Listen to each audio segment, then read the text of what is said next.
ভারত তো দূরের কথা, আমেরিকা আমাদের সাথে টিকবে না ইনশাআল্লাহ। আমরা দেখছি 4 দিনের মধ্যে আমরা কলকাতা দখল করে নেব।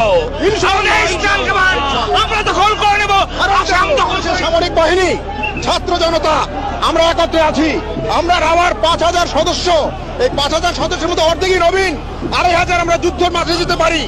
আর এর সাথে যদি 30 লাখ ছাত্র জনতা যোগ হয় তাহলে ভারত তো দূরের কথা, আমেরিকা আমাদের সাথে টিকবে না ইনশাআল্লাহ।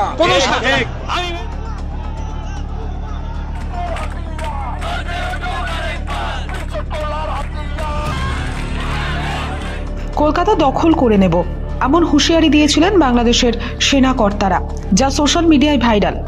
কিন্তু সত্যিই কি দখল করা সম্ভব? ভারতের সঙ্গে বাংলাদেশের যুদ্ধ হতে চলেছে এমনই ইঙ্গিত দিয়েছিল বিএনপি। পদ্মাপাড়ের বৃহত্তম রাজনৈতিক দলের অন্যতম শীর্ষ কর্তা মেজর হাফিজউদ্দিন আহমেদ বৃহস্পতিবার একটি সাংবাদিক সম্মেলন করেন। সেখানে তিনি জানান, ভারত যদি যুদ্ধ করে তাহলে ভারতেই যুদ্ধ শেষ হবে। এই যুদ্ধের জন্য বাংলাদেশের প্রত্যেক নাগরিকদের প্রস্তুত করা হবে। চিন্ময় কৃষ্ণ দাসের গ্রেফতারি এবং তাকে শাস্তি দেওয়া নিয়ে উত্তাল বাংলাদেশ।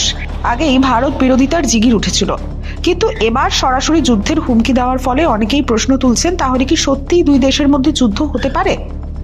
অনেকে আবার জানতে চাইছেন, দুই দেশের মধ্যে যুদ্ধ হলে কে জিততে পারে, কোন দেশের সামরিক অবস্থা কেমন। এই ভিডিও শেষ পর্যন্ত দেখলেই জানতে পারবেন সামরিক শক্তিতে কোন দেশ দাঁড়িয়ে রয়েছে কোন জায়গায়।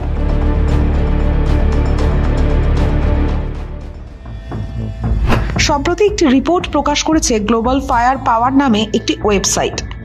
বিশ্বের 145টি দেশের মধ্যে 37 নম্বরে রয়েছে বাংলাদেশ। অন্যদিকে ভারত তৃতীয় স্থান দখল করে রয়েছে। ফলে আপাত দৃষ্টিতে বোঝাই সম্ভব ভারত অন্য দেশগুলির তুলনায় অনেকটাই এগিয়ে। এমনকি বাংলাদেশ থেকে 34টি স্থান এগিয়ে রয়েছে ভারত। তবে শুধুমাত্র প্যারামিলিটারি ফোর্সে এগিয়ে রয়েছে বাংলাদেশ। ভারতের রয়েছে 25 লাখ প্যারামিলিটারি ফোর্স, যেখানে বাংলাদেশের রয়েছে 68,000 প্যারামিলিটারি ফোর্স। প্রথমেই আসা যাক দুই দেশের সামরিক খাতে আর্থিক বরাদ্দে। ভারত 2024 সালে সামরিক খাতে বরাদ্দ করেছে 7,400 কোটি টাকা, সেখানে বাংলাদেশের বরাদ্দ 695 কোটি টাকা। ফলে স্বাভাবিকভাবে ভারতের যুদ্ধাস্ত্র কেনা এবং যুদ্ধের অন্য সরঞ্জাম কেনার ক্ষেত্রেও এগিয়ে ভারত। এবার আসা যাক যুদ্ধাস্ত্র কোন দেশের কেমন রয়েছে।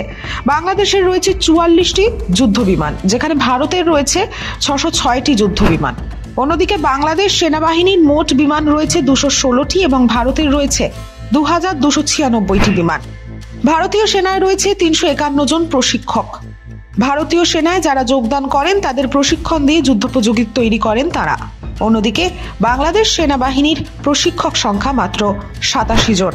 বায়ুসেনার জন্য এরিয়াল ট্যাঙ্কার অতি গুরুত্বপূর্ণ, কারণ আকাশে কোনো বিমানের জ্বালানি ভরার ক্ষেত্রে সহায়তা করে এই বিশেষ বিমান।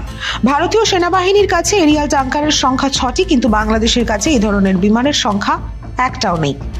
যুদ্ধের জন্য প্রয়োজন হেলিকপ্টার। ভারতের কাছে রয়েছে 869টি হেলিকপ্টার, যেখানে বাংলাদেশ সেনাবাহিনীর কাছে হেলিকপ্টারের সংখ্যা মাত্র 73টি। এছাড়াও ভারতের কাছে রয়েছে 40টি আক্রমণকারী হেলিকপ্টার, কিন্তু বাংলাদেশের কাছে আক্রমণকারী হেলিকপ্টার নেই। যুদ্ধের জন্য প্রয়োজন ট্যাঙ্ক, যেখানে ভারতের রয়েছে 4614টি ট্যাঙ্ক, সেখানে বাংলাদেশের ট্যাঙ্কারের সংখ্যা মাত্র 320টি।